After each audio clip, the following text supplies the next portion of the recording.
हां, देखिए स्टुडंट, लक्ष द्या. दुसऱ्या व्हिडिओकडे आपण आलो आहे. दुसऱ्या व्हिडिओमध्ये आपल्याला कहाणी लेखनाचा पहिला प्रकार बघायचा आहे. कथा लेखनाचा पहिला प्रकार आहे मुद्द्यावरून गोष्ट. बघा, ध्यान दीजिएगा. फर्स्ट प्रकार हम लोग आज देखेंगे. उसका एक क्वेश्चन हम लोग देखेंगे. आपको कुछ मुद्दे दिए जाएंगे और उस मुद्दे से आपको एक अच्छा सा कहानी बनाना है समझ में. ये आप कहानी में अगर देखा जाएगा तो आप अपने तरीके से, अपनी सोच से, अपनी कल्पना से उसको इंटरेस्टेड, उसमें रंजकता आनी चाहिए. उस पात्र से रिलेटेड आपको किस तरीके से कहानी बनाना है, आपके नॉलेज को, आपके ब्रेन को थोड़ा सा ऊर्जा देनी है, तब जाके कहानी आपकी अच्छे सी बनेगी बेटा. है समझ में. तो फर्स्ट पॉइंट है आपका मुद्द्यावरून कहानी लेखन. देखिए मुद्दे कैसे दिए जाते हैं. ये देखो, इस तरीके के आपको ये मुद्दे हैं, आपको इस तरीके से दिया जाता है. देखो कैसे दिया गया बेटा. फर्स्ट पॉइंट ऐसा दिया गया है, मुद्दे दिया गया है आपको. ऐसा मतलब बीच में कुछ नहीं है, इसके अंदर कुछ नहीं है, इसके अंदर कुछ नहीं है, इसके अंदर कुछ नहीं है, कुछ पॉइंट दिए गए, उसको मुद्दे बोला गया. और इस मुद्दे से आपको कहानी लिखना है. बना के कहानी लिखना है. अब ये मुद्दे जैसे आपने देखा है, पढ़ा होगा, तो आपको अगर ये मुद्दे पढ़ने के बाद जैसे आपको समझ में आएगा, जैसे आपने मुद्दे पढ़ने के बाद सुने होंगे, तो आपके दिमाग में फटाक से पता चला कि बाप रे, हाँ ये कहानी मैंने सुना है, कभी तो सुना है ना. तो आपको कुछ सोच आएगी. देखो कैसा है. देखो कहानी लेखन में क्या बोला है, पढ़ते हैं. तहानलेला कावळा पाण्याचा शोध, एक मडके दिसले खूप कमी पाणी, विचार केला एक एक दगड आणून टाकला, पाणी वर आलेले पाणी प्यायला. देखो कहाणी लेखन कैसा आहे बघा. लक्ष द्या. कहाणी लेखनमध्ये काय म्हटलं. तहानलेला कावळा मतलब एक प्यासा, जिसको प्यास लगी है, ऐसा एक कौवा है. वो पानी को ढूंढता है. प्यास लगी है तो पानी ढूंढता है. उसको पानी ढूंढते समय एक उसको मटका मिलता है, और उसी मटके के नीचे पानी रहता है बेटा. कम पानी रहता है, और कम पानी, उसको तो पानी पीना ही पीना है. क्यों पीना है? कि उसको बहुत प्यास लगी है ना. तो उस कौवा सोचता है कि मुझे अभी पानी पीना है, तो कैसे पीऊँ. उस मटके के अंदर कुछ पत्थर, छोटे छोटे पत्थर वो जमा करके अपनी चोंच में, मतलब वहाँ पे वो पत्थर क्या करता है बेटा, जमा करता है. और वो पत्थर जो है उस मटके के अंदर डालता है, और जो मटके का जो पानी है वो क्या होता है बेटा, उस पत्थर की वजह से ऊपर आ जाता है, और उसको पानी पीने मिलता है ना. अभी मैं इतना पढ़ने के बाद आपको समझ में आया होगा कि कहानी है ना. समझी कहानी आपको. तो आपको कहानी अभी लिखना है. अभी देखिएगा कैसे लिखना है और स्टार्टिंग कैसे करनी है. पहले आपको आएगा बेटा शीर्षक, यानी गोष्ठीचं नाम, मतलब कहानी का आपको नाम देना है ना. एक कौवा, और देखो कहानी का नाम क्या आएगा बेटा, होशियार कावड़ा, मतलब चतुर कावड़ा हो जाएगा. होशियार कावड़ा मतलब चालाक कौवा, है ना. इस तरीके का क्या आएगा, होशियार कावड़ा मतलब चतुर या होशियार कौवा, इस तरीके का है. समझ में. ये हो गया आपका शीर्षक. इसको 1 मार्क्स, इसको आपको पॉइंट्स, इसको आपको नंबर मिलते हैं. शीर्षक को भी है समझ में. आगे देखिए. अभी कहानी लेखन आपको स्टार्ट करना है बेटा. इधर ध्यान दीजिएगा.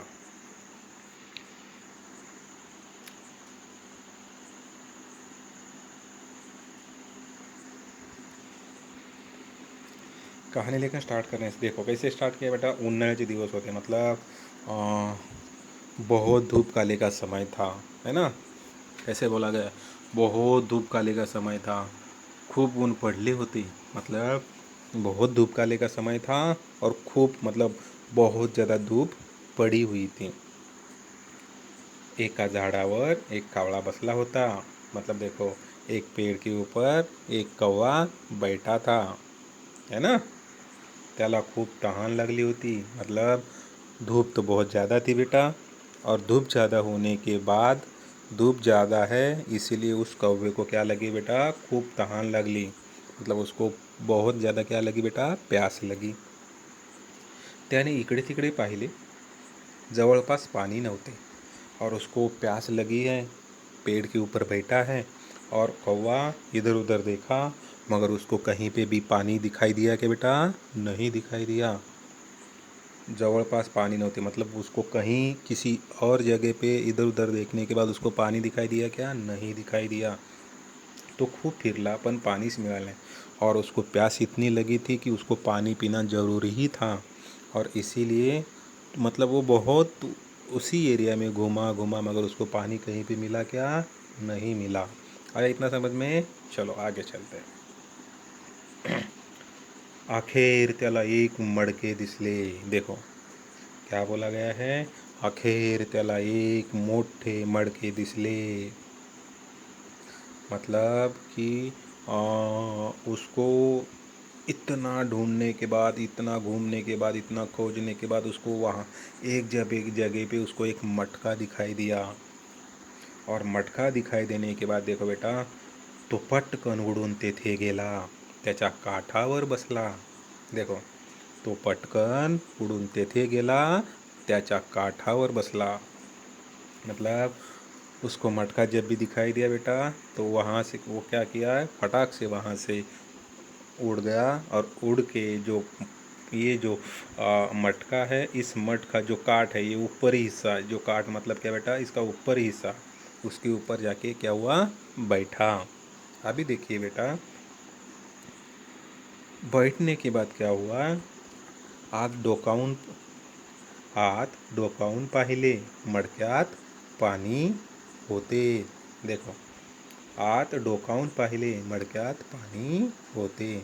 कौवा इस मटके के ऊपर बैठा और बैठने के बाद नीचे देखा तो मटके में पानी था, मटके के अंदर पानी था। त्याला खूप आनंद झाला, पण पानी कसे पिणार। अभी देखो, है ना। देखो, त्याला खूप आनंद झाला मटके के अंदर, अगर मटके के अंदर पानी देख के कौवे को क्या हुआ बेटा, बहुत खुशी हो गई। कौवा खुशी के मारे नाचने लगा क्योंकि अभी उसको लगा कि मेरी प्यास मिट जाएगी। मगर इसके अंदर का पानी पिएंगे कैसे, है ना। उसके अंदर पानी था मगर पी सकता था क्या, नहीं, बहुत नीचे पानी था, है ना।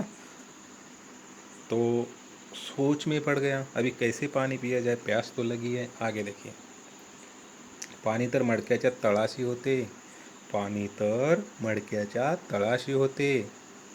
आता काय करावे, त्याने खूप विचार केला। त्याला एक युक्ती सुचली। अभी देखो, पानी तर मडक्याच्या तळाशी होते, जो पानी जो था वो मटके के एकदम नीचे, एकदम उसके तल तल पे, मतलब मटका जो है उसके नीचे पानी था। मगर अभी इतना नीचे जाके तो पानी पी नहीं सकते हैं, प्यास मिटेगी क्या, नहीं मिटेगी। नीचे तो नहीं उतर सकते हैं, नीचे तो उसको जा पाएगा क्या, नहीं जा पाएगा। पानी तो पीना है, प्यास तो मिटानी है, तो क्या करना है, तो उसने विचार किया, मतलब वो क्या किया, सोचा कुछ, अभी मुझे कैसे भी करके इस मटके का अंदर का पानी पीना ही पीना है। ऐसा समझ में। जो कावळा है तो कावळा विचार करतो, कल्पनाशक्ती जागृत होते, विचार करतो। विचार केल्यानंतर त्याला एक युक्ति, मतलब वो सोचता है और सोचने के बाद उसके दिमाग में एक युक्ति मतलब क्या बेटा, एक आइडिया आ जाती है समझ में। और उसको एक आइडिया आ जाती है कि अभी उसके अंदर का पानी कैसे पीना है समझ में। देखो क्या आइडिया आ जाती है, ये देखो, यहाँ पे कौवा और ये पत्थर है बेटा। मुद्द्या ने एक एक दगड़ आणला, मतलब उसको ये आइडिया आ जाती है कि पत्थर अगर उस मटके के अंदर डालूंगा तो पानी क्या आएगा, ऊपर आएगा, है ना। तो फिर वो एक एक पत्थर लेके आएगा, हळूच मडक्यात खडा टाकला, खडा मतलब छोटा सा पत्थर। तो धीरे धीरे क्या करता है, उस मटके के अंदर वो पत्थर जो है छोड़ देता है, और छोड़ने के बाद पानी थोड़े और आ लिए, मतलब जो नीचे नीचे तल के ऊपर पानी था वो धीरे धीरे क्या होता है बेटा, ऊपर आ जाता है। एक दगड़ मतलब एक पत्थर टाकने से, दूसरा दगड़ आणला, मटक्यात टाकला, पानी आणखी थोड़े और आले, मतलब और एक पत्थर लेके आया छोटा सा, फिर मटके में छोड़ा, फिर पानी ऊपर आने का उसको दिखाई दिया। और ऐसे करके करके उसने बहुत सारे पत्थर लेके आया कौवा, और उस मटके में क्या करने लगा बेटा, डालने लगा। आया समझ में? आगे देखिए, पाणी खूप वर आले, कावळ्याला आनंद झाला। अभी ऐसे बहुत ज़्यादा पत्थर उसने उस मटके के अंदर डालने के बाद उस कौवे को बहुत खुशी हो गई, और पानी ऊपर आया तो पोट भर पानी प्यायला, मतलब वो बहुत ज़्यादा पानी ऊपर आने के बाद जी भर के, पेट भर के वो पानी पी लिया, और पानी पीने के बाद मोठ्या आनंदाने काव काव करत कावळा उडून गेला। अभी प्यास मिटने के बाद उसको बहुत ज़्यादा खुशी हो गई, और खुशी होने के बाद अपनी आवाज़ में काव काव ऐसे करके बेटा वहाँ जो कौवा था वो वहाँ से उडून गेला, मतलब उड़ गया। है समझ में? आगे देखिए, पाणी खूप वर आले, कावळ्याला आनंद झाला, तो पोटभर पाणी प्यायला, मोठ्या आनंदाने कावळा काव काव करून उड़ून गेला, मतलब पानी ऊपर आया, उसको बहुत ज़्यादा खुशी हो गई, और खुशी होने के बाद उसकी प्यास मिट गई, और प्यास मिटने के बाद उसको थोड़ा आराम लगा, और वो अपनी आवाज़ में काव काव करके वहाँ से फुर हो गया, मतलब उड़ गया। आया समझ में? यहाँ पे आपका पोयम यहाँ पे आपकी कथा का एंडिंग हो गया। है समझ में? अभी आपको क्या लिखना है बेटा, तात्पर्य लिखना है ना। आपकी कहानी का तात्पर्य देखो, तात्पर्य क्या रहेगा। एक तात्पर्य आपका, एक गरज ही शोधाची जननी असते, मतलब गरज, आपको अगर ज़रूरत पड़ेगी तो कोई चीज़ की आप उसको ढूंढोगे, उसके ऊपर खोज निकालोगे तो आपको वो मिलेगी, है ना। कठिन प्रसंगात हार मानू नहीं, मतलब आपके ऊपर अगर बहुत कठिन समय आएगा तो उस कठिन समय में आपको हार मानना है क्या? नहीं। आप हार मानेंगे तो फिर आपको कैसा होगा बेटा, उसके रास्ते मिलेंगे क्या? नहीं मिलेंगे। कौवे ने अंदर पानी देखा था मटके के नीचे तक, तो वो छोड़ के वहाँ से चला गया क्या? नहीं चला गया। उसने हार मानी क्या? नहीं मानी। है समझ में? आपको इतना देखना है समझ बेटा। तो ये तात्पर्य है समझ में।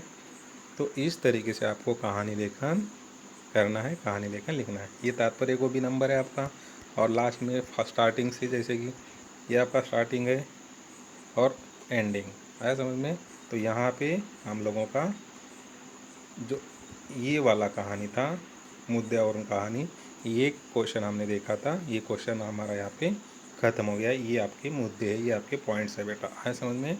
तो यहाँ पे हम लोग यहाँ का कहानी लेखन, कथा लेखन ख़त्म करते हैं, है समज बेटा। या ठिकाणी तुमचं कथा लेखनाचा एक क्वेश्चन बघितलेला आहे, तो संपलेला आहे।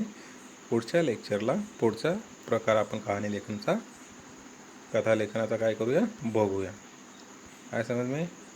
जैसे कि ये वाला जो मुद्दा वाला है ना, ये देखा। नेक्स्ट लेक्चर में शीर्षक या शीर्षकावरून कहानी लेखन, शब्दावरून और पूर्वार्ध, ये हम लोग नेक्स्ट लेक्चर में क्या करेंगे, देखेंगे बेटा। आया समझ में?